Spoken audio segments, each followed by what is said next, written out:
This monitor is more flexible than my wife. Look at this. Look how fluid everything is. The swivel, height adjustment, I mean, she can learn a few things from this. What's happening, guys? I'm TechSource, and today I'm going to be reviewing quite possibly the most interesting monitor I've ever seen. This is LG's new ultrafine display Ergo. It's a 32-inch 4K IPS monitor. They're calling it Ergo because it comes with this amazing built-in ergonomic stand.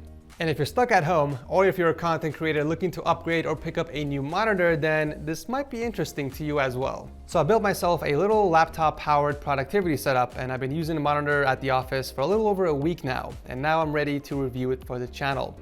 To start off, the installation is super easy. Just slap on the clamp to your desk and snap the monitor right on the stand. You don't need any unnecessary tools to get this up and running. The clamp will support desks up to 3.5 inches of thickness.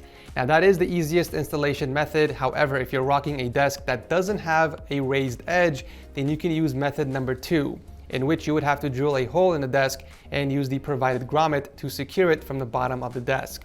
The monitor comes with a power cable with a massive power brick, but I like how they included an extension cable as well, which is something I've never seen before. If your power outlet is far away from your monitor and the standard power cable can't reach it, you can use the extension cable to give you an extra 2 feet of length. They also provide an HDMI cable and a USB Type-C, but I was surprised to find out that they didn't include a DisplayPort cable for some reason. Why? For cable management, you can remove the top cap of the Ergo arm and run the wires through the neck piece and out the bottom, which is pretty cool. Honestly, if LG can sell this monitor mount separately and have it work with their entire monitor lineup, it will be a game changer, no doubt. With the built-in arm, you guys can adjust the angle or position of the monitor literally any way you want without any effort. And the best part is you don't need any type of tool to adjust the tension of the arm because it comes pre-configured with this monitor. I mean, honestly, I can play with this the entire day. Look how easy it is, just sliding the monitor around. It's awesome. All right, let's talk about the panel for a bit. For starters, it's not a gaming monitor. You are not going to enjoy gaming on it since it is capped at 60 Hz with a 5 millisecond response time.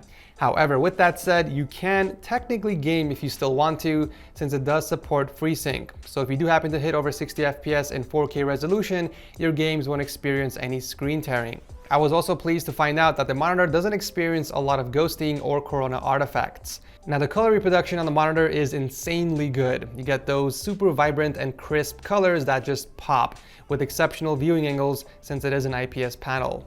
With that said, the white saturation and black levels are a little underwhelming on default settings. If you're playing games or watching content with dark scenes, then you will notice some loss in detail due to the high contrast. Enabling HDR will significantly lower the contrast ratio and you will see more detail in darker scenes, but it's not perfect. It will add a lot of noise and it will affect the overall quality of the video while watching non-HDR content. Personally, I would have loved to see an option in the settings to adjust black levels manually. It only gives you the option of selecting low or high, and high is already set by default, so there is no room for adjustment. Also keep in mind that enabling HDR will affect the color accuracy of the panel. Adobe sRGB and DCI-P3 color space will take a big hit. So if you're doing any color sensitive work, make sure HDR is disabled. One thing I've also noticed is that the monitor doesn't have any backlight bleed, which is something I usually find on most monitors that I review. So if you're gonna be watching videos that have a lot of dark scenes, then you'll be pleased to find that there is no backlight bleed. In terms of connectivity, you do get a decent selection from a couple of HDMIs, a single DisplayPort, and a USB Type-C, which is Thunderbolt 3 compatible. You can use it to charge USB-C devices. I'm actually using the monitor to charge and power the laptop through the USB-C cable. Also, with the USB-C connection, I can use the 2 extra USB 3 ports in the back to transfer data straight to the laptop if needed. The monitor does come with built-in speakers, but I wouldn't use them over actual external speakers or even headphones because they don't get that loud, but it is nice that they included them. For productivity, I really enjoyed editing on this monitor. I can fit more of everything on my screen. However, I still prefer using an ultrawide for content creation because I have been spoiled by that 21:9 aspect ratio. I just can't see myself switching back to a traditional 16:9 display for productivity. Overall, I would say that this is a very exciting monitor, no doubt. And currently, it's the only one of its kind that sports a 32-inch 4K IPS monitor. However, it is targeted for an audience. This is a type of monitor targeted for professionals, specifically who work in an environment that requires a lot of movement. For example, let's say you're a photographer working in a studio with a bunch of people. You upload the photos on your monitor and you want to share the pictures with your coworkers. Well, you can do that easily with this monitor without any effort. If you're considering buying this for your workstation setup at home or your office and you're not planning on using the stand at all, basically if you're just going to use it in one static position, then you're not really taking advantage of what this entire package has to offer. So in that case, I think you'll be better off buying something cheaper that still offers the same specs. You know, IPS monitor, 32-inch screen size, and 4K resolution, if there's anything out there that does exist currently.